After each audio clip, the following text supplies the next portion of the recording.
Estamos de volta. Hoje nós estamos comentando, analisando, falando sobre esse trabalho, que é um trabalho de pós-doutorado do professor Alberto Pereira dos Santos, Educação em Direitos Humanos. Então, ficou aqui a nossa questão, né? Onde e como e quem autoriza, né, a divulgação desse trabalho ou desse conceito, né? Porque não é só o seu trabalho, é o conceito que é interessante, né? Sim, muito bem. Bom, primeiro, tentando responder de uma forma objetiva, né? A educação em direitos humanos eu já disse que foi aprovado pela ONU em 93, Sim, sim. 1993 e tal. Agora, como executar?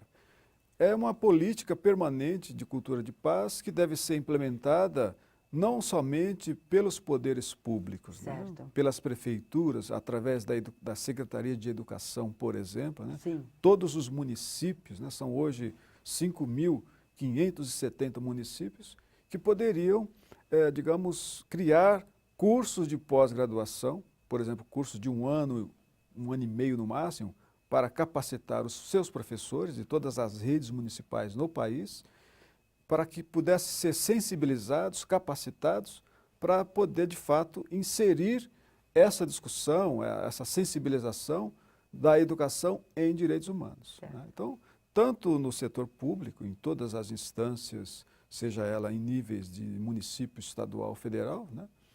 Em todos os níveis de escolarização, né? Não só na educação básica, mas também na educação superior, e inclusive no sistema de ensino também no setor privado, né?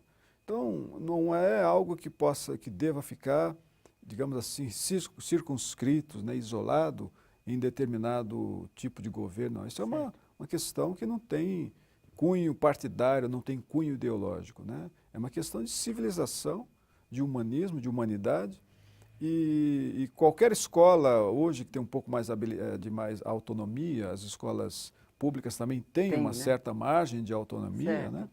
Quando elaboram o seu chamado projeto político-pedagógico, de inserir a temática educação em direitos humanos como um tema transversal, né? Para que todos os professores possam, em alguma medida, trabalhar esses temas da Carta da ONU dos Direitos Humanos, a Declaração Universal dos Direitos Humanos, no cotidiano, né? Sim. Por exemplo, a questão racial, né?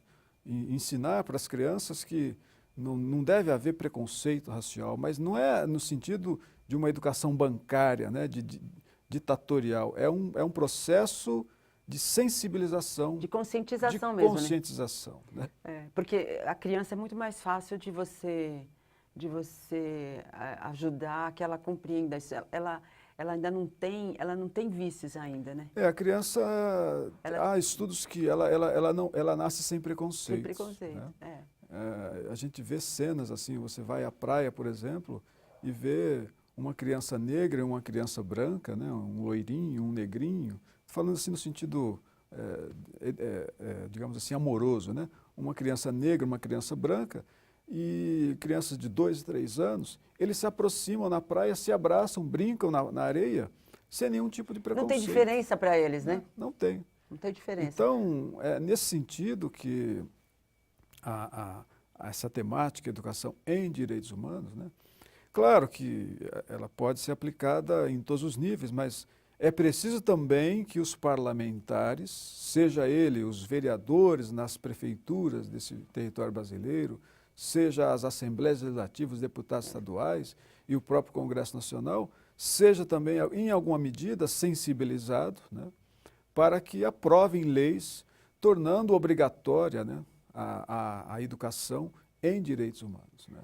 Porque eu me lembro, eu não vou, acho que agora lembrar como que era exatamente o termo, mas quando jovenzinha na escola, a gente tinha matérias. Era a chamada educação moral e cívica. Educação moral e cívica. O SPB também tinha. O SPB, né? Organização Política e Social Brasileira. Então, né? nós tínhamos matérias desse tipo, que eram um mínimo de esclarecimento do que é o conviver, né, numa sociedade, sim, perfeito. num país, enfim, né?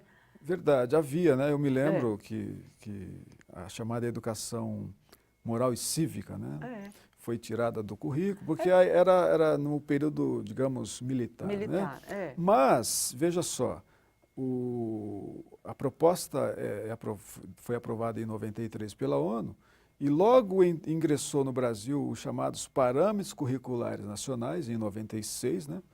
Na época era o ministro Paulo Renato, né?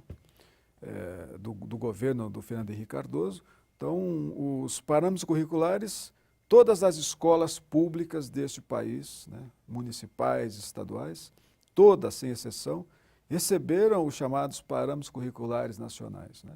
E nesses parâmetros existem os temas transversais. E um dos temas transversais é o tema ética e cidadania. Então, deveria ser ensinado de uma forma mais, digamos assim, efetiva a ética e a cidadania, que em certa medida contemplaria a educação em direitos humanos, né? Só que a proposta da ONU, quando já chama atenção para a necessidade do ensino e da educação a respeito da Carta promulgada pela ONU, no que diz respeito aos direitos humanos, ela é essencial, né? Para que a sociedade planetária, para que a civilização humana possa sobreviver de forma minimamente humana, respeitosa, com os princípios éticos, né? Então eu entendo que, em primeiro lugar, como você já citou, nós temos que esclarecer aqueles que esclarecem, né? Perfeito. Para chegar às crianças.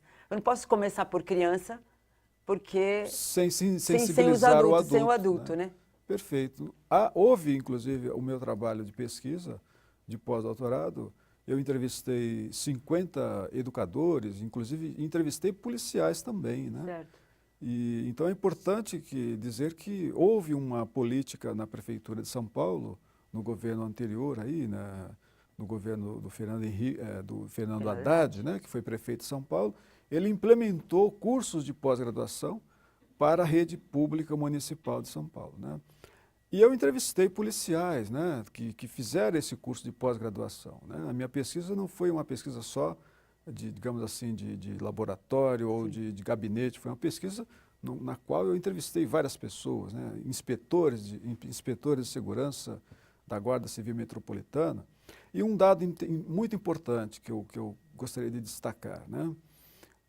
Há um coronel da Polícia Militar do Estado de São Paulo, aqui vou citá-lo, qualquer pessoa pode pesquisar no Google, no YouTube, Adilson Paiva, né, Souza. Adilson Paiva, ele é um coronel da Polícia Militar do Estado de São Paulo, bacharel em Direito, fez o mestrado dele na Faculdade de Direito da USP sobre educação em direitos humanos na formação do policial, né? Muito bom. Então veja que é algo avançado. O que o coronel Adilson Paiva propõe? Propõe que a Polícia Militar do Estado de São Paulo seja como foi pensada por Platão.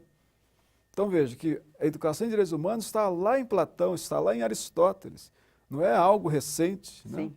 E esse coronel, o Adilson Paiva, né, de Souza, ele propõe e defende isso dentro da corporação da Polícia Militar do Estado de São Paulo, que todos os soldados sejam também, fazendo parte do currículo da formação do soldado, a chamada educação em direitos humanos. É claro que é para o futuro. Certo, né? Certo. É uma pena que a gente tem pouco tempo, porque a gente ficaria aqui falando muito sobre isso, né? Pois é importante que... Mas já fica uma semente aqui, né? Para quem nos ouve e nos assiste. Ótimo, eu acho que é importante colaborar no sentido de tornar público, né, as pesquisas da universidade, né? E fico assim muito feliz de poder trocar ideias, de compartilhar um conhecimento que é de alta relevância para nós humanos. Verdade, né? Verdade. E como diz a doutrina espírita, no tempo justo as coisas aparecem, né, Alberto? É verdade, nós estamos já disse isso, né? Em um processo de transição planetária, né? Essa confusão toda que nós vivemos no mundo, não só no Brasil, isso tudo faz parte do que o Kardec chama de revolução moral, né? As grandes revoluções não serão pelos tsunamis, por terremotos, por furacões, isso também faz parte da grande revolução, né? Mas hoje, sobretudo, através da revolução moral. né? Então, a educação é fundamental, e a educação em direitos humanos, para que nós possamos sermos humanos verdadeiramente, digamos assim, mais éticos e respeitosos uns com os outros, né? Só agradeço a sua participação. Sempre muito bom recebê-lo aqui. Eu que fico muito grato e estou à disposição. Muito obrigado. Se você quiser nos escrever, repensar@tvmundomaior.com.br. Se você quiser assistir a este ou a outros programas, acesse youtube.com/tvmundomaior ou facebook.com/tvmundomaior. Nós temos um encontro marcado na próxima semana. Hoje nós falamos com o professor Alberto Pereira dos Santos sobre esse trabalho extraordinário que é Educação em Direitos Humanos. Nós nos vemos no próximo programa. Até lá.